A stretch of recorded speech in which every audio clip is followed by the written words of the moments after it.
ఫిలిప్పీలకు రాసిన పత్రిక, అపోస్తలుడైన పౌలు ఫిలిప్పీలకు రాసిన పత్రిక 2వ అధ్యాయము 17వ వచనాన్ని మనం చదువుకుందాం. మరియు మీ విశ్వాస యాగములోను దాని సంబంధమైన సేవలోను నేను పానార్పణముగా పోయబడినను నేను ఆనందించి మీ అందరితో కూడా సంతోషింతును, అటువలనే మీరును ఆనందించి నాతో కూడా సంతోషించుడి. దేవుడు ఈ మాటలు మన వినికిడిలో ఆశీర్వదించునుగాక. ఆమేన్. ప్రభునందు నాకు అత్యంత ప్రియులారా, చదవబడినటువంటి లేఖన భాగములో పరిశుద్ధాత్మ దేవుడు ఒక ప్రాముఖ్యమైనటువంటి అంశాన్ని మనకు జ్ఞాపకము చేస్తూ ఉన్నాడు. అపోస్తలుడైన పౌలు వ్యక్తిగత సాక్ష్యముగా చెప్పబడుతున్నటువంటి మాట, నేను పానార్పణముగా పోయబడి ఉన్నాను. పానార్పణముగా పోయబడిన వాని యొక్క స్థితి ఎట్లుంటుందంటే చాలా వేదనకరంగా ఉంటుంది. పానార్పణముగా పోయబడుట అంటే తనకున్నవన్నిటినీ అర్పించుట, మరలా తీసుకోలేని స్థితిలోనికి ఆయన జీవితం నడిపించబడుట. పానార్పణముగా నేను పోయబడి ఉన్నాను, అయినను ఎలాగున్నానంటే నేను ఆనందించుచున్నాను అని చెప్పబట్టే. కుదురుద్దా అంటే నీకున్నవన్నీ పోగొట్టుకున్నప్పుడు నీ హృదయంలో వేదన రావాలి. నీకున్నవన్నిటిని ప్రభుకి అప్పగించేశాడు, ప్రభుకి ఇచ్చేశాడు. ఎంతగా ఇచ్చాడంటే పానార్పణముగా పోయబడ్డాడు, మరలా తీసుకోలేనటువంటి స్థితి అన్నమాట. విశ్వాస యాగములో పానార్పణముగా పోయబడుట అంటే అర్థం ఏంటంటే, నిర్గమకాండములో ఒక బలి అర్పణ జరుగుతుంది. యూదుడు ప్రతిరోజు చేసేటువంటి ఒక బలి ఉంటుంది. నిర్గమకాండం 29వ అధ్యాయాన్ని మీరు ఒకసారి గమనించినట్లయితే, నిర్గమకాండము 29వ అధ్యాయములో యూదుడైనటువంటి వాడు ప్రతిదినము చేసేటువంటి ఒక కార్యము, ప్రతిదినము జరిగించేటువంటి ఒక అర్పణ బలి 29. అందులో ఏముంటుందనంటే వాళ్ళు చేస్తున్నటువంటి కార్యములలో 41, అది యెహోవాకు ఇంపైన సువాసన గల హోమమగునట్లు ఉదయకాలమందలి అర్పణమును దాని పానీయార్పణమును అర్పించినట్లు దానిని అర్పించవలను. 38, నీవు బలిపీఠము మీద నిత్యము అర్పించవలసినది ఏమనగా, ఏడాదివి 2 గొర్రె పిల్లలను, ప్రతి దినము ఉదయమందు ఒక గొర్రె పిల్లను, సాయంకాలమందు ఒక గొర్రె పిల్లను అర్పించవలను. దంచి తీసిన 30 నూనెతో కలిపిన 10వ వంతు పిండిని పానార్పణముగా 30 ద్రాక్షారసమును మొదటి గొర్రె పిల్లతో అర్పించవలను. సాయంకాలమందు 2వ గొర్రె పిల్లను అర్పించవలను. ఇది యెహోవాకు ఇంపైన సువాసన గల హోమము అని చెప్పబడి, ఆ పానీయార్పణము అనేటువంటి మాట అక్కడ వాడబడ్డటువంటి పదాన్ని ఈ విశ్వాస యాగములో పాత నిబంధన బలులో అర్పిస్తున్నటువంటి ఆ పానీయార్పణం అనే మాట ఇప్పుడు పౌలు అంటాడు, నేను పానీయార్పణముగా ఇప్పుడు ఏం చేయబడుతున్నానట, పోయబడుతున్నాను, అయినను సంతోషించుచున్నాను, అయినను ఆనందించుచున్నాను. తర్వాత ఒక మాట అంటాడు, అటువలనే మీరును సంతోషించి ఆనందించుడి. అంటే అర్థం తెలుసా? అంటే అర్థం ఏంటంటే, నేను ఎట్లయితే పానార్పణముగా పోయబడ్డానో మీరు కూడా అట్లా పానార్పణముగా పోయబడిన స్థితి కావాలి. అలా పానార్పణముగా పోయబడిన తర్వాత కూడా మన బ్రతుకులు ఏముండదు అంటే బాధ దుఃఖం కాదు. ఎట్లుండాలట, ఆయనలాగా ఆనందించి సంతోషించేటట్లుగా మన భక్తి జీవితాన్ని కట్టుకోవాలి. పౌలు వ్యక్తిగత సాక్ష్యాలు చాలా ఉన్నాయి. పౌలు మాట్లాడినటువంటి మాటలు చాలా అద్భుతమైనటువంటి మాటలు ఉన్నాయి కదా. అందులో ఒక చక్కని సాక్ష్యము, పానార్పణముగా పోయబడ్డాడు అంటానికి ఒక చక్కని నిదర్శనం ఏంటంటే, నేను క్రీస్తుతో కూడా సిలువ వేయబడి ఉన్నాను. యేసుతో పాటు సిలువ వేయబడిన అనుభవము అంటే అర్థం ఏంటంటే, ఒక మాటలో చెప్పాలంటే లాభకరమైన వాటన్నిటిని పక్కన పెట్టడం. ఏవేవి నీకు లాభకరములై ఉండెనో వాటన్నిటిని సమస్తమును పెంటతో సమానముగా ఎంచుకున్నట, ఈ లోకరీతిగా నడవకపోవట. ఈ లోకం అంతా దేన్ని ఆశిస్తుందో దాన్ని ఆశించడు, ఈ లోకము దేన్ని ఘనపరుస్తుందో దాన్ని ఘనపరచడు. అసలు ఈ లోకానికి ఏది విలువైనదో దానిని విడిచిపెడతాడు. పౌలు ఎంత సమర్పణ కలిగిన వ్యక్తి అంటే, పాతకాలపులో ముత్యాలు చాలా విలువైనవి. అసలు పరలోక పట్టణంలో ముత్యాల ప్రస్తావన కనిపిస్తుంది. దేవుని వాక్యాన్ని కూడా ముత్యములతో పోల్చబడిన సందర్భంగా అనిపిస్తుంది. యేసయ్య ఉపమానాలు చెప్పేటప్పుడు కూడా ఒక వర్తకుడు ఒక అమూల్యమైన ముత్యమును సంపాదించుకున్నట్టు తనకున్న సమస్తమును విడిచిపెట్టి ఆ ముత్యాన్ని కొనుక్కున్నట్లుగా మనకు అనిపిస్తుంది. ముత్యములు చాలా విలువైనవి. అటువంటి ముత్యాలు ఇంత విలువైనవి కదా. పౌలు తండ్రి ఏం చేసేవాడంటే ముత్యాల వ్యాపారి అని అనమాట. ఆ రోజుల్లోనే చాలా ధనవంతుని యొక్క కుటుంబంలో పుట్టినటువంటి వాడు, ఆగర్భ శ్రీమంతుడు అంటే పుట్టుకతోటే ధనవంతుడైనటువంటి వ్యక్తి. అంత విలువైనవి కలిగినటువంటి స్థితిలో, అంత లాభకరమైన వ్యాపారం కలిగినటువంటి స్థితిలో ఈ యొక్క జీవితం ఉన్నా కూడా ఎప్పుడు దేవుణ్ణి ఆశ్రయించాడో, ఎప్పుడు దేవుణ్ణి పట్టుకున్నాడో, పౌలు ఒక కార్యం చేశాడు. ఏవేవి లాభకరములై ఉండునో వాటన్నిటినీ సమస్తమును పెంటతో సమానంగా ఎంచుకున్నాడు. అది సిలువ వేయబడిన వాడికి ఉండేటువంటి అనుభవం. ఉన్నటువంటి ఆధిక్యతలు వదిలిపెట్టి సేవకు రావడం చాలా కష్టమైనటువంటి కార్యం. చరిత్రలో బాగా సేవ చేసిన వ్యక్తులకు చరిత్ర జీవిత సాక్ష్యాలు చదివితే కొన్ని సిమిలర్ పాయింట్స్ కనిపిస్తాయి. అంత ఉన్నతంగా దేవుడు వాడుకోవటానికి కారణం ఏంటి అంటే పెద్ద వాక్యం కనపడకపోవచ్చు, పెద్దగా పాటలు పాడకపోవచ్చు, కానీ దేవుడు వారిని వాడుకున్నటువంటి స్థితి చాలా గొప్పది అని చెప్తున్నారు. లక్ష్యంగానే దేవుడు వాడుకున్నాడు. అంత ఉన్నతంగా వాడుకోవటానికి కొన్ని కారణాలు ఉంటాయి. ఎలా వాడుకున్నావు ప్రభు అంత ఉన్నతంగా అంటే గొప్ప చదువుకున్నది కాదు, వారసత్వంగా వస్తున్న ఆస్తిని అంతటిని విడిచిపెట్టాడట. చాలా డబ్బు ఉంది వాళ్ళ దగ్గర. ఎప్పుడు యేసయ్యను నమ్ముకున్నాడో అప్పుడు కుటుంబం వెలివేసింది. ఆ డబ్బులు కావాలని ఆశపడలే, వాటన్నిటిని విడిచిపెట్టాడు. యేసయ్య నాకుంటే చాలు అనుకున్నాడట. పెద్ద కుటుంబం అంతా కూడా విడిచిపెట్టింది. బాబాయిలు, చెల్లెళ్ళు, తమ్ముళ్ళు ఉన్నారు, వాళ్ళందరూ కూడా విడిచిపెట్టారు. కన్న తల్లిదండ్రులు విడిచిపెట్టారు. వాళ్ళందరినీ విడిచిపెట్టి ఎట్లా వచ్చిందంటే పానార్పణంగా వచ్చాడు. మొత్తం ఉన్నదంతా వదులుకొని ఒట్టి చేతులతో సేవకు వచ్చింది అంతే. కానీ ఆయన మరణం చూస్తే అద్భుతం అని చెప్తున్నారు. ఎట్లుంటుందో తెలుసా? హైదరాబాద్ మొత్తం ఒకసారి కదిలించబడ్డదని చెప్తున్నారు. ఎట్లా జరిగింది ఇంత పెద్ద సేవ అంటే ఆయన పానార్పణంగా పోయబడ్డాడంతే. ఏది లాభమో దాన్ని చూడట్లేదని చెప్తున్నాను. కుటుంబం కాదు, బంగారం కాదు, విలువలైన వజ్రాలు కాదు, నాకు కావాల్సింది ఏంటంటే పానార్పణముగా నా కొరకు పోయబడిన క్రీస్తు కావాలని నమ్మినంతే. యేసయ్య ఎట్లా అన్నీ వదులుకొని నీ కోసం నా కోసం. ఫిలిప్పీ పత్రిక 2:5 అంటాడు, ఆయన దేవునితో సమానముగా ఉండుట విడిచిపెట్టకూడని భాగ్యమని ఎంచుకొనలేదట. రిక్చునిగా ఈ లోకానికి వచ్చాడు. మొత్తం మొత్తం పోయబడ్డాడు. ఆయన దగ్గర ఉన్నది ఏదీ లేదని చెప్తున్నాడు. ఒంటరైపోయాడు, రిక్తుడైపోయాడు. కనీసం ఒంటి మీద సరైన వస్త్రము లేకుండా, సమాధి లేకుండా తన భుజం మీద తానే తలవాల్చి ప్రాణాన్ని విడిచిపెట్టాడు. పానార్పణముగా పోయబడ్డాడు. ఆ దృశ్యం పౌలు యొక్క హృదయంలో ముద్రించబడ్డదని చెప్తున్నారు. ఆ సిచ్యువేషన్ చూసిన తర్వాత పౌలు అంటాడు, నేను క్రీస్తును పోలి నడుచుకుంటున్నా. యేసయ్య నా కోసం పానార్పణంగా పోయబడ్డాడు. ఇప్పుడు నేను కూడా నాకున్న విలువైన వాటన్నిటిని విడిచిపెట్టి ఏవేవి లాభకరములో అవి నీకు ఇంకా లాభంలాగా కనిపిస్తే నీ భక్తి ఇంకా ఆరంభమైనట్టు కాదండి. కొంతమందికి ఇంకా ఇందులోకి వచ్చిన అయ్యే విలువైన లాగుంటాయి, అందులో ఉన్నా కూడా అయ్యే విలువైన లాగుంటాయి. దృష్టి మారట్లే, ప్రవర్తన మారట్లే, స్వభావం మారాలి. బంగారం మనకి ఇప్పుడు విలువైంది కదా, నీకు బంగారం విలువైన దానిలాగా అనిపిస్తుంది. ఇంతకుముందు సన్యాసము, వైరాగ్యం అని కొన్ని పదాలు వస్తాయి. వైరాగ్యం అన్నట్టు అర్థం ఏంటంటే ఈ లోకంలో ఉన్నటువంటి ఆశలన్నిటి మీద విరక్తి చెందిద్దట. విరక్తి చెంది ఏం చేస్తారు, ఉన్నవన్నీ అమ్మి కాశీకి పోవాలనుకుంటారు. ఆస్తిపాతులు అన్నింటిని తీసి ఎవడికోడికి అప్పచెప్పి కాశీకి పోయేటోళ్ళు ఉంటారు. అట్లా ఇద్దరు భార్య భర్తలు ఒక కమిట్మెంట్కి వచ్చిందట. వచ్చామనుకుంటారంటే ఈ బంగారాలు ఎందుకు, ఇవన్నీ ఎందుకు. ఒక వైరాగ్యం వస్తే ఎన్ని సంపాదించిన లాస్ట్ కన్నా బతకపోతావా, ఏం బతకపో. ఎన్ని సంపాదించినా ఏమన్నా 4 పూటలు తింటావా, తినలేవు. బాగా డబ్బులు ఉన్నోడికే అల్సర్ ఉంటుంది, బాగా డబ్బులు ఉన్నోడికే షుగర్ ఉంటుంది, బాగా డబ్బులు ఉన్నోడు బీపీ ఉంటుంది. ఇన్నున్నా కూడా ఏం తింటావా అంటే తీపి తినలేవా, కారం తినలేవా, పులుపు తినలేవా, 4 ట్యాబ్లెట్ వేసుకోవడం తప్ప నీ డబ్బులు దేనికి పనికి రావా. చివరికి ఆ ప్రత్యక్షత వచ్చినోడు ఏం చేస్తున్నాడంటే వీటితోటి లాభం లేదు, మనం సంపాదించిన అన్ని కూడా మళ్ళీ ఎవడో ఒకటి తర్వాత వచ్చి అనుభవిస్తూ ఉంటాడు. ఎన్ని పద్ధతులు వరి ఉన్న డబ్బులన్నిటినిగా ఒక మూట కట్టారట.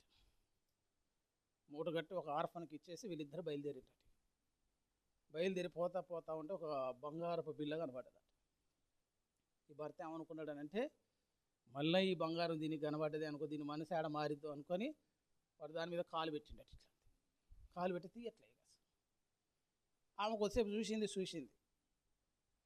అన్నదట, మరి రావా నాతో అంటే వస్తా నువ్వు బాగుంటాడట. ఆమె ఏమన్నదంటే నీకు అది ఇంకా బంగారం లాగానే కనబడ్డదా అని అడిగిందట. ఆమె దాటేగా వచ్చింది, ఆ బంగారాన్ని దాటే వచ్చింది ఆమె. అది నీకు ఇంకా బంగారంలా కనబడుతూ నువ్వు నాతో రావాల్సిన పని లేదు, నువ్వు అది తీసుకుని ఇంటికి పో అన్నదట. ఎట్లుంటుందని అంటే విలువలు ఇంకా మారట్లేదని చెప్తున్నారు. క్రీస్తులోనికి వచ్చిన తర్వాత పౌలు విలువ మొత్తం మారిపోయింది. క్రీస్తులోనికి వచ్చిన తర్వాత ఆయన పరిచయ విధానం మారిపోయింది. పానార్పణముగా పోయబడటం అంటే లాభము నీకు లాభంలాగా కనిపించట్లేదు అని చెప్తున్నారు. ఏవేవి నీకు లాభమై ఉండేనో వాటన్నిటిని పెంటతో సమానంగా అసహించుకునే స్థితిలోనికి పౌలు వెళ్ళిపోయి పానార్పణముగా నేను పోయబడితే పానార్పణంగా పోయబడితే. మనకు చాలా ఇష్టం ఉండొచ్చు, మీరు భక్తుల చేతిలో సిటీ స్టార్ట్స్ జీవిత చరిత్ర చదవండి. చాలా పెద్ద రిచ్ ఫ్యామిలీస్లో పుట్టిండు ఆయన, మంచి క్రికెట్ ప్లేయర్. కానీ యేసయ్య నమ్ముకున్న తర్వాత ఒక పూరి గుడిసె, ఆ గుడిసె కూడా సరిగ్గా లేదు అసలు. అడవులలో సేవ చేయడానికి వెళ్ళి ఆ చాలని గుడిసెల్లోనే చాలని తిని మురికి నీళ్లు తాగి పాడైపోయిన రొట్టెలు తిని ఆయన సేవ చేశాడు. కావాలనుకుంటే లక్షల ఆస్తులు ఉన్నాయి ఆయనకు. వచ్చిన ఆస్తులన్నింటిని కూడా విరాళం ఇచ్చిండట, సేవకు ఇచ్చిండట. డిఎల్ మూడి గారికి కొన్ని, జార్జ్ ముల్లర్ గారికి కొన్ని, భక్తులందరికీ డబ్బులన్నింటిని పంచిపోయి ఒట్టి చేతులతోటి పానార్పణంగా పోయబడి సేవకు వచ్చిన ఆయన ఒక మంచి సాక్ష్యం సంపాదించుకున్నాడు. ఆయన మరణం అద్భుతంగా జరిగిందని చెప్తున్నాను. ఆయన మరణించే కాలం నాటికి ఆయన ఒక సాక్ష్యం అంటాడు, ఏవేవి ఆయన విడిచిపెట్టాడో దానికి 2 అంతలు దేవుడు ఇచ్చిండట. పానార్పణం అంటే నీకు విలువైనలాగా కనబడితే ఇంకా నువ్వు మారినట్లు కాదు. విలువైనవి ఎట్లుండాలంటే అవి లాభము అనేటువంటి దృష్టి పోయి, ఇవి కాదు నాకు లాభాన్ని ఇచ్చేవి వేరున్నాయని చెప్పి ఆ కొత్త లాభాలను చూడగలగాలి. పౌలుకు ధనం మీద అంతగా ఆలోచన లేదు. పౌలు వీటిని ధనమైనటువంటి వాటిని చూడట్లేదు, కానీ పౌలుకు లాభ సాధనము కొన్ని తెలుసు అని చెప్తున్నాం. ఈ లాభాన్ని వదిలిపెట్టిండు కదా, వీటన్నిటిని విడిచిపెడుతున్నాడు. పౌలు సిలువ వేయబడిన వాడి దృష్టికి, పానార్పణముగా పోయబడిన వాడి దృష్టికి గొప్ప లాభ సాధనములు కొన్ని ఉన్నాయని చెప్తున్నాడు. ఏంటో తెలుసా? సంతుష్టి సహితమైన దైవభక్తి చేయాలట. 1 తిమోతి పత్రిక 6వ అధ్యాయము 6వ వచనాన్ని మీరు ఒకసారి గమనించగలిగితే, తిమోతికి రాసిన 1 పత్రిక 6వ అధ్యాయము 6వ వచనాన్ని ఒకసారి చదవండి. సంతుష్టి సహితమైన దైవభక్తి గొప్ప లాభ సాధనమై ఉన్నది. మనం ఈ లోకములోనికి ఏమీయూ తేలేదు, దీనిలో నుండి ఏమీయూ తీసుకొని పోలేము. కాగా అన్న వస్త్రములు గలవారమై ఉండి వాటితో తృప్తి పొంది యుందుము. ధనవంతులకు అపేక్షించువాడు శోధనలో, ఊరిలో, అవివేక యుక్తములు, హానికరములైన అనేక దురాశలలోనూ పడుదురు. అట్టివి మనుషులను నష్టములోను నాశనములోను ముంచివేయును. ఎందుకనగా ధనాపేక్ష సమస్త విధమైన కీడులకు మూలము. కొందరు దానిని ఆశించి విశ్వాసము నుండి తొలగిపోయి నానా బాధలతో తమను తామే పొడుచుకొని. సంతుష్టి సహితమైన దైవభక్తి చేయటం కాదు.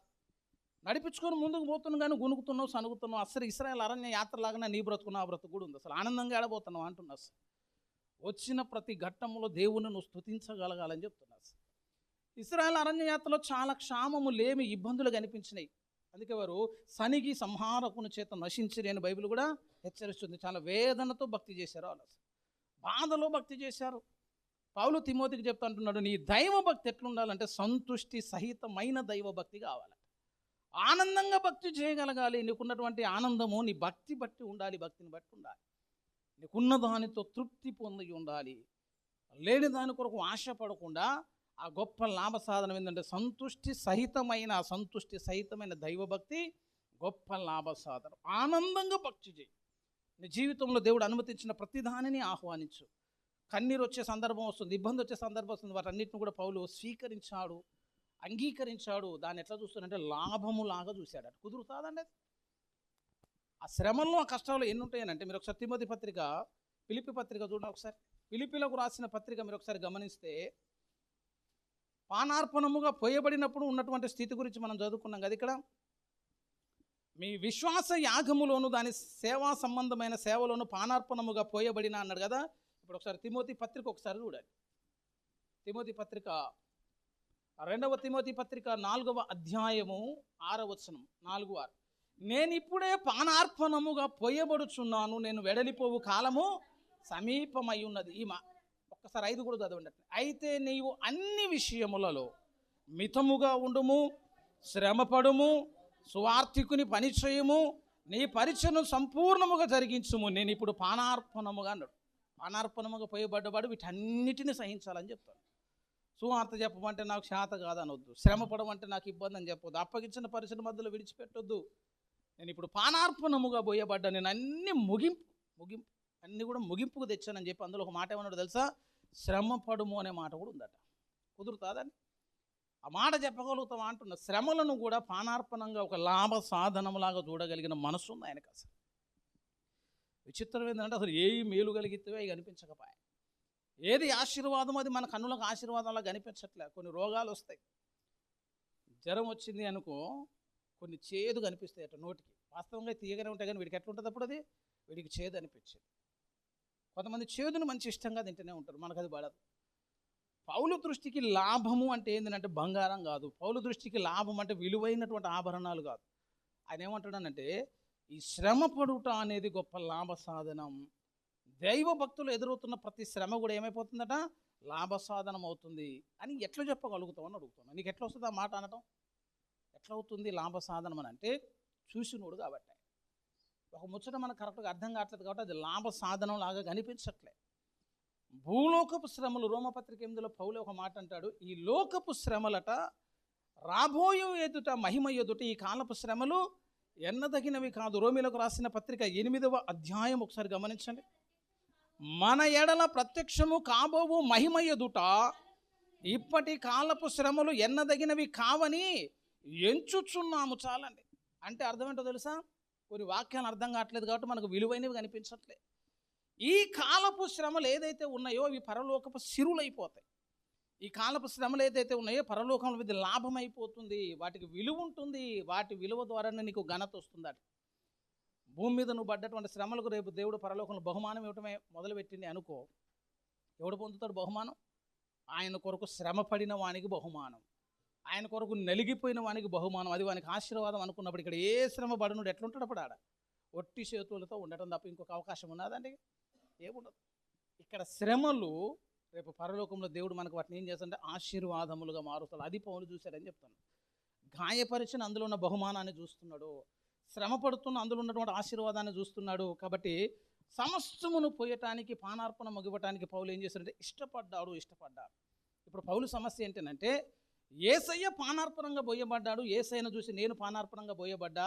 ఆ పానార్పణంగా పోసేటువంటి క్రమములో నేను ఆనందముతో సంతోషముతో ఇప్పటిదాకా ఉన్నా కదా, మీరేం చేయాలంటే అటువలే మీరును కూడా ఇప్పుడు ఎట్లా పోవాలట? మనం కూడా పానార్పణముగా పోయబడిన అనుభవంలోనికి రావాలి. పానార్పణముగా పోయబడినను మనం కూడా సంతోషించి ఆనందించగలగాలి.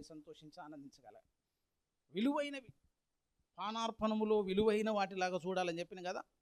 మరి ఒకసారి 2వ సమూయేలు గ్రంథాన్ని కూడా గమనించినట్లయితే సమూయేలు 2వ గ్రంథములో ఒక చక్కని మాట మనకు కనిపిస్తుంది. పానార్పణముగా పోయబడిన సందర్భం 23వ అధ్యాయములో 23వ అధ్యాయాన్ని మీరు ఒకసారి గమనించినట్లయితే లాభ సాధనం అనే ఒక మాట ఉంది కాబట్టి ఒకసారి కీర్తనకు రండమ్మ. 19 కీర్తన చూడండి. 19వ కీర్తనలో భక్తునికి లాభము అని అంటే ప్రార్థనే భక్తునికి లాభ సాధనము. 19వ అధ్యాయము 19:9 యెహోవా యందైన భయము పవిత్రమైనది, అది నిత్యము నిలుచును. యెహోవా న్యాయ విధులు సత్యమైనవి, అవి కేవలము న్యాయమైనవి. అవి బంగారము కంటెను విస్తారమైన మేలిమి, బంగారము కంటెను కోరదగినవి, తేనె కంటెను జుంతి తేనె దారల కంటెను మధురమైనవి. వాటి వలన నీ సేవకుడు హెచ్చరిక నొందును, వాటిని గైకొనుట వలన గొప్ప లాభము. ఇవి లాభాలటి. ఆజ్ఞను గైకొనుట లాభము, దేవుని యొక్క ధర్మశాస్త్రమును గైకొనుట లాభము, ఆయన ఇచ్చిన అడుగు జాడలో నడుచుట దావీదుకు లాభము అని దావీదు చెప్పుకోబట్టి. పౌలు అడిగితే సంతుష్టి సహితమైన దైవభక్తి. శ్రమలు వస్తున్నాయి భక్తి జీవితంలో, వాటిని బట్టి పౌలు సంతోషముగా శ్రమలను సహించి పానార్పణంగా పోయబడుతూ కూడా ఆనందంగా చెప్తున్నాడట. పానార్పణంగా పోయబడటం అనే మాట మళ్ళీ మీకు ఒకసారి 2వ సమూయేలులో వస్తుంది. ఒకసారి అది కూడా చూడండి. 2 శామ్యూయల్ 23rd చాప్టర్ 2వ సమూయేలు గ్రంథము 23వ అధ్యాయాన్ని గమనించినట్లయితే 23వ అధ్యాయములో దావీదు భక్తుడు కూడా పానార్పణమును గురించి ప్రస్తావించాడు. 23వ అధ్యాయాన్ని మీరు ఒకసారి చదవగలిగితే, ఈ బెత్లెహేము అనేటువంటి పట్టణం, యెరూషలేము పట్టణం ఫిలిస్తీన్ల చేత దండు చేయబడింది, ఫిలిస్తీన్ల చేత చుట్టబడింది అన్నమాట. ఆ ఫిలిస్తీన్ల వారిని చుట్టుముట్టినప్పుడు ఉన్నటువంటి సందర్భం ఏంటంటే దావీదు అక్కడ కూర్చొని అంటాడు, అయ్యో ఈ బెత్లెహేములో ఉన్నటువంటి బావిలోని నీరు దావీదు చాలాసార్లు తాగారు. ఇప్పుడు తాగే పరిస్థితి లేదు, ఎందుకంటే ఆ చుట్టూ ఎవరున్నట్టు ఇప్పుడు ఫిలిస్తీన్ల దండు ఉన్నదట. దావీదు తనకు ఉన్నటువంటి ఒక విన్నపాన్ని చెప్పాడు. మీరు ఒకసారి 23వ అధ్యాయాన్ని గమనించినట్లయితే 14, దావీదు దుర్గములో నుండెను, ఫిలిస్తీన్లు దండు కావలి వారు బెత్లెహేములో ఉండిరి. దావీదు బెత్లెహేము గవిని దగ్గరనున్న బావి నీళ్లు ఎవడైనను నాకు తెచ్చి ఇచ్చిన ఎడల ఎంతో సంతోషించేదనని అధికారితో పలుకగా అన్నాడట. అంతే, ఆజ్ఞ కాదు, ఒక మాట అన్నాడు అంతే. ఆ బావి నీళ్లు చిన్నప్పటి నుంచి తాగాడు. బెత్లెహేము లోకల్ ప్లేస్, దావీదుకు చాలా సుపరిచితమైనటువంటి బావి ఉంది, తరచుగా అక్కడ నీళ్లు తాగేవాడు. ఇప్పుడు తాగే పరిస్థితి లేదు, ఫిలిస్తీన్లు దండ అక్కడ కావలి వారు ఉంటే దావీదు ఒక మాట అన్నాడట. ఏమన్నాడనంటే, ఆ బావి నీరు ఎవరైనా తెచ్చి ఇచ్చినట్లయితే నేను సంతోషించేదను అన్నాడంతే. ఆజ్ఞ తనకున్నటువంటి ఒక విన్నపాన్ని చెప్తే 3 బలాఢ్యులు వెళ్ళి ఆ బావి దగ్గరకు నీళ్ళను తీసుకొని వచ్చినటువంటి సందర్భం కనిపిస్తుంది. మీరు 16 చూడండి. ఆ 3 బలాఢ్యులు ఫిలిస్తీన్ల దండు కావలి వారిని ఓడించి దారి చేసుకొని పోయి బెత్లెహేము గవిని దగ్గర ఉన్న బావి నీళ్లు చేది దావీదు నొద్దకు తీసుకొని వచ్చి, అయితే ఆ నీళ్లు త్రాగుటకు మనస్సు లేక యెహోవా సన్నిధిని పారబోసి, యెహోవా నేను ఇవి త్రాగను అన్నాడట. పానార్పణంగా పోయటం అంటే పారబోయటం అన్నమాట. అంత కష్టపడి తెచ్చిండ్రు కదా, నువ్వు ఎందుకు తాగలేదు దావీదు అంటే వాటిని పానార్పణంగా పోసాడట. ఎందుకు అంటే వారు ప్రాణమునకు తెగించి వాటిని తీసుకుని వచ్చారు కాబట్టి, అది వారి రక్తములాగా దావీదు నమ్మాడు. మాట ఏంటో తెలిసి ఇప్పుడు అసలు దావీదు ఒక మాట అట్లా చెప్తే ముగ్గురు బలాఢ్యులు వెళ్ళి తీసుకుని వచ్చారంటే దావీదు పైన వారికి ఎంత ప్రేమ ఉండాలి, ఎంత కమిట్మెంట్ ఉండాలి. దావీదు కొరకు ప్రాణం ఇవ్వటానికి కూడా సిద్ధపడ్డటువంటి సేవకులు కాదు వాళ్ళు. అడిగిండే ఏమన్నా ఎవరైనా చేస్తే బాగుండేది అని అన్నలే కానీ ఆ మాట వినొత్తుంటుంది. ముగ్గురు వెళ్ళిపోయినట. దారి చేసుకొని పోయి యుద్ధం లేకుండా పోతారంటే, కష్టం లేకుండా పోతారంటే, దొరికారనుకో ప్రాణాలే పోతాయి. అసలు దావీదు పనివారిని చూస్తే ఆశ్చర్యం అనిపించింది. ఎందుకంటే ఇప్పుడు యేసయ్య దావీదు ముంగుర్తే కదా దావీదు. ఇప్పుడు దావీదు స్థలంలో యేసయ్యను పెట్టినామనుకో, ఇప్పుడు యేసయ్య కూడా అట్లా చెప్పిన విన్నపాలు కొన్ని ఉంటాయి. ఆ బావి నీరు నాకు తాగాలని దావీదు కోరుకున్నట్లుగానే పరమ దావీదు అనేటువంటి క్రీస్తుకు ఉన్నటువంటి ఉద్దేశాలు లేవు, దేవుడికి ఉన్నటువంటి ఆలోచనలు లేవు, దేవుడికి ఉన్నటువంటి ప్రణాళికలు ఎన్నో ఉన్నాయి. ఆ ప్రణాళికలు తెలిసినా కూడా ఇక్కడ ఏ బలాఢ్యుడు ముందుకు రాడని చెప్తున్నాను. ఆయనలాగా పోయేటోళ్ళు ఉన్నారా? వాళ్ళు ప్రాణానికి తెగించిపోయినా కూడా నీళ్ళు తీసుకొని రాగలిగారు. కానీ ఇక్కడ దావీదు చెప్తున్నాడు, యేసయ్య ఎన్నో అంశాలు మన పైన మోపిండని చెప్తున్నాను. ప్రార్థన చేసుకోవాలని దేవుడు ఇచ్చిన ఒక ఆజ్ఞ, వాక్య ధ్యానం చేయాలన్నది ఒక ఆజ్ఞ, దైవభక్తి సాధన అనేది ఒక ఆజ్ఞ. ఇవన్నీ చెప్పినా కూడా మనం యేసయ్య అంటే ఇష్టమైన అంటాం, కానీ ఆ నీళ్లు తేయటానికి చేసిన పోరాటం లాంటి పోరాటం ఆధ్యాత్మిక జీవితంలో నీవు నేను చేయటానికి ఏమాత్రం ఇష్టపడకుండానే మన జీవితాలు ఉంటాయని చెప్తున్నారు. దావీదు కోరుకున్నట్లు యేసయ్య నీ నుంచి కొన్ని కోరుకుంటే ఆ కోరుకున్న వాటిని మారు మాట్లాడకుండా చేయగలిగిన సామర్థ్యం కావాలని చెప్తాను. అప్పుడు నువ్వు ఎట్లున్నట్టు పానార్పణంగా పోయబడటానికి సిద్ధపడ్డట్టు లెక్క. ప్రతిదానికి మనం ఒక వంక చెప్పుడైనా ఏది చెప్పినా కూడా మళ్ళీ ఏదో ఒక రీజన్ చెప్తా, కానీ పని మాత్రం చేయవేస్. వాళ్ళు అట్లా కాదు, ఒక పని అట్లా దేవుడు అట్లా అన్నాడంతే పౌలు దావీదు. వెంటనే వీళ్ళు ఏం చేసుకుని వచ్చారు, దాన్ని సాధకం చేసుకుని వచ్చారు, దాన్ని నెరవేర్చుకొని రాగలిగారు. పానార్పణముగా పోయబడుట అంటే అసలు ఏదైనా చేయటానికి తెగించుట. నీళ్ళు ఒకసారి ఒలికిపోయినందుకు మళ్ళీ వస్తాయిగా, ఎత్తలేని నీళ్ళు అని చెప్తాం. నీళ్ళు కింద పడితే మళ్ళీ ఎత్తుకోవడానికి అవకాశం ఉండదు. భక్తుని జీవితం కూడా ఎట్లుందంటే దేవునికి అట్లా ఒక అర్పణలాగా అర్పించేస్తారు. అట్లా అర్పించిన తర్వాత ఇక దాంట్లో మళ్ళీ రివర్స్ వచ్చేది కానీ ఎత్తుకోవటం కానీ మళ్ళీ ఒక ఆప్షనే ఉండదు.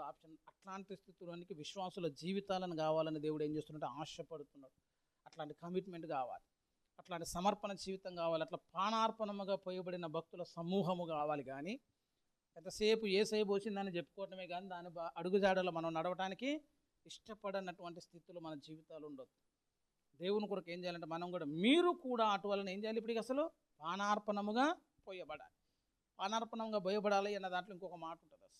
ఏంటిదంటే ప్రార్థనని గురించి ప్రస్తావించినప్పుడు కూడా వారి హృదయములు కుమ్మరించడం అంటే కూడా అదే కదా. కుమ్మరించడం అన్నా పోయబడటం. ప్రార్థన చేసేటప్పుడు ఎట్లా చేయాలంటే మనం పానార్పణముగా పోయబడినట్లు మన ప్రార్థన జీవితం ఉండాలి. ఏది ఇచ్చినా దేవునికి పానార్పణంగా ఇవ్వాలి. నువ్వు ప్రార్థన చేసినా కూడా పానార్పణముగా పోయబడాలి. దావీదు చక్కని ప్రార్థన చేస్తాడు.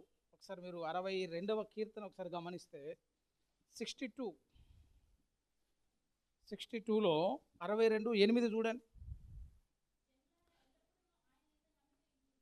ఆయన యందు నమ్మిక ఉంచుడి, హృదయములను కుమ్మరించుడి. చాలండి, కుమ్మరించుడి. మీ హృదయములను కుమ్మరించాలి అంటే నీ హృదయములో ఉన్నటువంటి బాధ కానీ వేదన కానీ సంతోషం అంతా కూడా దేవుని సన్నిధిలో ఏం చేయాలట, కుమ్మరించుట మొత్తం చెప్పుకోగలగాలని చెప్తాను. కొంతమంది దేవుని దగ్గర కూడా కొన్ని దాస్తారు, మరి వాళ్ళకి దండం పెట్టాలి. సమస్తం చూసే చోటు దగ్గర నువ్వు దాచిపెట్టుడు ఎక్కడదా అని అడుగుతాను. కుమ్మరించుడు అంటే నీ హృదయం మొత్తాన్ని కూడా అక్కడ ఏం చేయాలి, అసలు ఓపెన్ చేసేయాలి. దేవుని దగ్గర సమస్తాన్ని చూపించగలగాలి. దావీదు ప్రార్థన జీవితం అట్లుంటుందని చెప్తాను. దావీదు ప్రార్థన చేస్తే ఎట్లుంటుందంటే ఆయన హృదయంలో ఉన్నటువంటి బాధ అంతా కూడా, ఆయన హృదయంలో ఉన్నటువంటి దుఃఖం అంతా కూడా దేవుని సన్నిధిలో కుమ్మరిస్తాడు. 142వ కీర్తన కూడా ఒకసారి గమనించండి. 142 142వ కీర్తన కూడా ఒకసారి మీరు గమనించినట్లయితే, గుహలోనున్నప్పుడు దావీదు చేసిన ప్రార్థన దైవ ధ్యానము అనేటువంటి చిన్న టైటిల్ ఫాంట్ కనిపిస్తుంది స్మాల్ ఫాంట్లో. అందులో 2వ వచనం, బహు వినయముగా ఆయన సన్నిధిని నేను మొరపెట్టుచున్నాను, నాకు కలిగిన బాధ ఆయన సన్నిధిని తెలియజెప్పుకొనుచున్నాను అనే మాట ఉంది కదా. దాని ఇంగ్లీష్లో పోర్డ్ అవుట్ అని ఉంటుంది అక్కడ. పోర్డ్ అవుట్ అంటే నా బాధ అంతా కూడా దేవుని దగ్గర ఏం చేస్తున్నట, పోయబడుతున్నాను. గుహలో ఉండి దావీదు చేసిన ప్రార్థనలో ఆ పోయబడిన అనుభవం కావాలి, ప్రార్థనలో ఆ కుమ్మరింపు కావాలి, హృదయములను చింపుకున్న అనుభవం కావాలి. అట్లాంటి స్థితిలోని ప్రార్థన జీవితం ఉండాలి. అట్లాంటి స్థితిలో ఉన్నప్పుడు దావీదులాగా పౌలులాగా నువ్వు కూడా ఒక సాక్ష్యం చెప్పాలి, నేను పానార్పణముగా పోయబడుచున్నాను. ఆ మాట వచ్చేసరికి ఎట్లుండాలా, వ్యక్తిత్వాలు, ప్రార్థన జీవితాలు, వాక్య ధ్యానాలు, చూపులు, ఆలోచనలు సమస్తం కూడా ఏమైపోతుండాలా, అన్నీ మారిపోవాలి. కంప్లీట్ రిఫార్మేషన్, కంప్లీట్గా ట్రాన్స్ఫర్మేషన్ అయినటువంటి సిచ్యువేషన్స్ కనిపించాలి. భక్తి జీవితం అంటే అదే. మీరు సెయింట్ అగస్టిన్ గారి లైఫ్ స్టోరీ చదవాలి. సెయింట్ అగస్టిన్ భయంకరమైనటువంటి పాపం చేశాడు. చిన్నతనం నుంచి పాపానికి అలవాటు పడ్డాడు. భయంకరమైన వ్యభిచారం చెప్తున్న ప్రాస్టిట్యూట్, భయంకరమైన పాపం చేశాడు. కానీ తల్లి చాలా ప్రార్థన పర్రాలి. ఆమె కన్నీరు కార్చి ఆయన చేసినటువంటి ప్రార్థన కన్నీటిలో కొట్టుకొని వచ్చిన ఒక మంచి సాక్ష్యం చెప్తాడు. అగస్టిన్ గారిని అడిగారట, అయ్యా నువ్వు ఎట్లా రక్షణ పొందావనంటే ఆయన ఒక మాట అంటాడు, నా తల్లి కార్చిన కన్నీటి ప్రార్థనలు నేను కొట్టుకొని వచ్చాను అని చెప్తాడు. ఆ మార్పు అనేది మామూలుగా కలిగిన మార్పు కాదని చెప్తున్నాను. మనలాగా మారినోడు కాదు అగస్టిన్ ఉన్నటువంటి కాలంలో అగస్టిన్ పాపి అని పిలిచారు జనాలు. అసలు ఎంత విచ్చలవిడి పాపం చేసేటోడు అంటే వేశ్యలతో పిలగానిగా అన్నాడు. అసలు వేశ్యలతో ఆనందించినోడు కాదు, వేశ్యల దగ్గరికి పోయి బిడ్డను కానీ ఆ బిడ్డను పట్టుకొని తల్లి చేతులు పెట్టిండట. ప్రార్థన పొరలు ఎంత తట్టుకుంటుందా అండి. అసలు సంఘానికి పోయే స్త్రీ ఆ బిడ్డను తెచ్చి, ఇతడు నా కుమారుడు నువ్వు కాదని అన్నాడట. గుడికి పోయామా, ప్రార్థన పొరాలు, మంచి సాక్ష్యం కలిగిన. పాపం చేసినందుకు కూడా బాధ కదా, ఒక గుర్తు తెచ్చి చేతులు పెడితే ఎంత దుఃఖం ఉంటుంది చెప్పండి. అసలు అట్లాంటి వాడు తర్వాత మారిండట. ఏ జనాల చేత పాపి అని పిలువబడ్డాడో, ఏ ఊర్లో అయితే ఆయనకి పేరు చెడిపోయిందో ఆ ప్రాంతపు ప్రజలు ఆయనకు పెట్టిన పేరేంటో తెలుసా? చరిత్ర ఇప్పుడు ఆయన పేరు ఏంటంటే సెయింట్ అగస్టిన్ అని పెట్టుకుంటారు. చరిత్ర చెప్తుంది ఇప్పుడు ఆయన పరిశుద్ధుడైన అగస్టిన్ అని ఆయన పిలుస్తున్నారు. ఎంత మార్పు కనబడకపోతే ఆ పేరు పెడతారు చెప్పండి. అసలు సెయింట్ అగస్టిన్ అన్నారట. అసలు ఆ పేరుకు నిజంగా న్యాయం చేసిండు అగస్టిన్ గారు అంటే అక్షరాల అని చెప్పొచ్చు. అసలు ఎందుకనంటే ఆయన భయంకరమైన పాపం చేసినప్పుడు ఎంతోమంది స్త్రీలతో ఆయనకు అలవాట్లు ఉన్నాయి. ఆయన మారు మనసు పొందిన తర్వాత, రక్షణ పొందిన తర్వాత, ప్రభుకు హృదయం ఇచ్చిన తర్వాత ఒకరోజు అట్లా వీధిలో నడిచిపోతుంటే ఒక ఆమె పిలిచిందట. పిలిచి ఒక మాట అన్నది, అగస్టిన్ నువ్వు నన్ను గుర్తుపట్టావా అన్నదట. ఎందుకంటే మునుపున్నటువంటి సనువుతో మునుపున్నటువంటి పాపాన్ని బట్టి, అగస్టిన్ నువ్వు నన్ను గుర్తుపట్టావా అని అనగానే ఆయన ఒక మాట అన్నాడట, నువ్వు ఎవరనుకుని అగస్టిన్ అని పిలిచావో కానీ ఆ అగస్టిన్ ఎప్పుడో చచ్చిపోయాడని చెప్పి అక్కడి నుంచి దాటి వెళ్ళిపోయాడట. ఎన్నో శోధనలు వచ్చిన తర్వాత, ఎన్నో ఇబ్బందులు వచ్చిన, వాళ్ళ పాపం చేయడానికి అవకాశాలు కలిగినా కూడా వాటన్నిటి నుంచి దాటుకుంటూ వచ్చి ఒక స్థిరమైనటువంటి భక్తి జీవితం, మంచి ప్రార్థన జీవితం, చక్కని వాక్య ధ్యానం, రాసినటువంటి పుస్తకాలు, అద్భుతమైన పుస్తకాలు రచించారని చెప్తున్నాను. గ్రంథ రచనలో త్రిత్వం మీద ఒక అద్భుతమైన ట్రినిటీ బుక్ రాసిండు. అసలు అట్లాంటి దేవుడు మార్పిచ్చిందని చెప్తున్నాం. ఎందుకు పనికిరాని ఒక వెధవలాగా తయారవుతాడు అనుకున్న వ్యక్తి ఆ ప్రార్థన ద్వారా మార్పు చెంది కంప్లీట్గా ఆపోజిట్ డైవర్షన్కి వచ్చిందట. పాపి అయినవాడు పరిశుద్ధుడయ్యాడు. దేనికి పనికిరానుకున్నవాడు సంఘానికి ఒక మూల స్తంభం అయిపోయాడు, ఒక మంచి సాక్షి అయిపోయాడు. పరిశుద్ధుడైన అగస్టిన్ అని పేరు తెచ్చుకున్నాడు. అంత ట్రాన్స్ఫర్మేషన్గా అనిపించాలని చెప్తాను. ఎంతసేపు ఒకటే లాగా ఉండొద్దు అని చెప్తాను. పానార్పణంగా భయపడ్డాడు, విలువలు మారిపోవాలి. పానార్పణంగా భయపడ్డ తర్వాత నీ సాక్ష్యం మార్చబడాలి. పానార్పణంగా భయపడ్డ తర్వాత అసలు నీ చరిత్రే మార్పు చెందాలి. అట్లేదు పౌలు జీవితం కూడా చూస్తే, ఒకప్పుడు పౌలు ఎవరి కొరకైతే చంపడానికి ఇష్టపడ్డాడు, ఏ దేవుని బట్టి చంపడానికి ఇష్టపడ్డాడు, ఆ దేవునికి ఏమైపోయింది, ఇక దాసుడు అయిపోయాడని చెప్తాను. ఆ దేవుని కొరకు ప్రాణం ఇవ్వడానికి ఇష్టపడి అత సాక్షిగా మార్చబడ్డాడు. అది కాదు సాక్ష్యం అంటే. పానార్పణంగా పోయబడ్డ అనుభవం కావాలి. ఆ అనుభవాలలో కూడా నువ్వు ఆ మార్గం గుండా వెళ్తున్నప్పుడు కూడా ఎట్లుండాలంటే ఆనందించి సంతోషించాలి. చివరి మాట చదువుకుందాం ఒకసారి. ఫిలిప్పీ పత్రిక 2:17 మళ్ళీ ఒకసారి చదువుకుందాం. ఫిలిప్పీలకు రాసిన పత్రిక 2వ అధ్యాయము 17వ వచనములో, విశ్వాస యాగములోను దాని సంబంధమైన సేవలోను పోయబడినను నేను ఆనందించి మీ అందరితో కూడా సంతోషింతును, అటువలనే మీరును ఆనందించి నాతో కూడా సంతోషించాలి. అనుభవం వచ్చినా కూడా, అట్లాంటి పరిస్థితులు కలిగినా కూడా ఏం చేయాలట, మనము ఆనందించి సంతోషించగలగాలి. ప్రాణార్పణముగా పోయబడిన స్థితి రావాలి. అన్నీ విడిచిపెట్టి సేవకు వచ్చిన అనుభవాలు కావాలండి. చరిత్రలో అయితే చాలామంది ఉన్నారు అట్లా. పిఎం సమేల్ గారిని ఇంట్లోంచి వెళ్ళగొట్టారు. 7 అక్కలు, భార్య, తల్లిదండ్రులు, ఒక్కడే కొడుకు.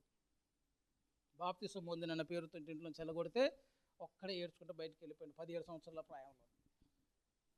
తర్వాత ఎంతోమంది తల్లులు వచ్చారు, ఎంతో పెద్ద సంఘం వచ్చింది, దేవుడు బలంగా వాడుకున్నాడు. ఏమి లేవు, చేతిలో చిల్లి కావాలేకుండా బయటకు వచ్చినటువంటి వ్యక్తి తర్వాత దేవుడు బలమైన సాధనంగా వాడుకున్న సందర్భం. పానార్పణం అంటే ఒకదాన్ని ఆశించటం కాదు, అది లేకపోతే బాధపడటం కాదు, పోయినందుకు దిగులు పడటం కాదు. అట్లా పోయబడిన అనుభవం కావాలి, పోయబడిన అనుభవం కావాలి. కొన్నివన్నీ దాచుకొని, అన్ని లోపాలు దాచుకొని ఇట్లాంటి పరిచయగా పానార్పణంగా భయపడితే దుఃఖకరమైన స్థితులు వస్తాయి. పానార్పణంగా భయపడితే ఆనందించే అవకాశం ఉండదు. అట్లాంటి స్థితిలో కూడా పౌలు అంటాడు, నేను సంతోషించి ఆనందించి తిని. అటువల్ల మీరు కూడా కొన్ని అనుభవాలు వస్తాయి. అట్లాంటప్పుడు మీరు ఏం చేయాలంటే అటువల్ల మీరును నాతో కూడా ఆనందించి సంతోషించగలగాలి. శ్రమ పడటానికి సంతోషించాలి, శ్రమ పడడానికి ఇష్టపడాలి. శ్రమలే ఆశీర్వాదం అని నమ్మగలగాలి. అట్లాంటి అనుభవంలోకి నువ్వు వచ్చినప్పుడు ఏది కూడా నేనేం చేయాలంటే కదిలించలేదు. కొంతమంది చిన్న చిన్న సమస్యలకు దిగులు పడతాయి, అంతా ఏదో అయిపోయినట్టు. ఒక చిన్న ఇబ్బంది ఉంది అనుకో, దాన్ని ఏం చేయాలంటే ఓవర్కమ్ చేయాలని చెప్తున్నాను. దాటిపోవటానికి అవకాశం చూసుకోవాలి. అట్లాంటి స్థితిలో ఎవరైనా భక్తులు ఉన్నప్పుడు చూసుకొని వాళ్ళు ఎట్లా ధైర్యపడ్డాలో చూసుకోవాలి. అట్లాంటి సిచ్యువేషన్ ఉన్నప్పుడు వాళ్ళు ఎట్లా దాటిపోయారో మనం ఒకసారి వాళ్ళని ఒక మాదిరిగా పెట్టుకొని ముందుకు పోగలిగితే, కథలని సియోను కొండలాగుంటే సైతానికి చాలా ఇబ్బంది అయిద్దని చెప్తున్నా. సైతానికి తొందరగా ఎట్లా దొరుకుతారో తెలుసా? పక్షులు మట్టడానికి కొన్ని విత్తనాలు వేస్తాం, కొన్ని ధాన్యం వేసినాకో పక్షులు వస్తాయి, ఉరులొడ్డిననుకో పక్షులు పడతాయి, గాల వేసిననుకో చేపలు పడతాయి. అసలు సైతానికి దొరికేది ఎట్లా? సైతాన్ వేసే సైతాన్ ఒడ్డే ఉరులు ఏంటంటే, అసలు ఎవరు చంచలంగా ఉంటారు, ఎవరు కదిలిపోతారు, ఎవరు దిగులు పడతారు, ఎవరు ఉత్తగన కృంగిపోతారు, ఎవరు సమస్యను బట్టి చెలించిపోతారు, వాళ్ళు ఏమైపోతారు, ఉత్తగన మనకి దొరికిపోతారు అనమాట. వాడు స్ట్రాంగ్ ఉండగలిగింది అనుకో, ఇక సైతాన్ గడు ఏమంటాడు, ఒక రోజు వచ్చేసరికి చేతులు ఎత్తాల్సిన పరిస్థితి వస్తుంది. అట్లా స్థిరమైనటువంటి భక్తి జీవితం కావాలని చెప్తాను. కొంతమంది చిన్నదే అసలు పెద్ద సమస్య ఉండదు, దానికి కింద మీద పడతాం. అసలు కొద్దిగా నష్టపోయినాం అనుకో వ్యాపారంలో, మళ్ళీ ఏం చేయాలి, కొద్దిగా ఓవర్కమ్ చేసుకోవడం, మళ్ళీ ఏదైనా ఒక ప్రయత్నం ఉంటే చేసుకోవాలి. ఆరోగ్యం పాడైంది అనుకో, దాన్ని బాగు చేసుకోవడానికి ప్రయత్నం చేయాలి. ఏదైనా ఇబ్బందితో సొల్యూషన్ చూసుకోవాలి. నువ్వు కృంగిపోవటం మొదలుపెట్టినావు అనుకో, దానివల్ల ఏం కూడా సాధించలేము. సైతాను కృంగుదలలోనికి తీసుకొని పోతాడు, చింతించేటట్లు తీసుకొని పోతాడు. నీ ఆనందమును దొంగిలించడం సైతానికి ఉన్నటువంటి ఒక చక్కని ఆనందం అని చెప్తున్నావు. అసలు నువ్వు సంతోషంగా ఉండాలని దేవుని యొక్క ఆశ, నువ్వు ఆనందంగా ఉండొద్దని సైతాన్ కోరిక. కాబట్టి దాన్ని ఎప్పుడు కూడా నీలోనికి రాకుండా నువ్వేం చేసుకోవాలా?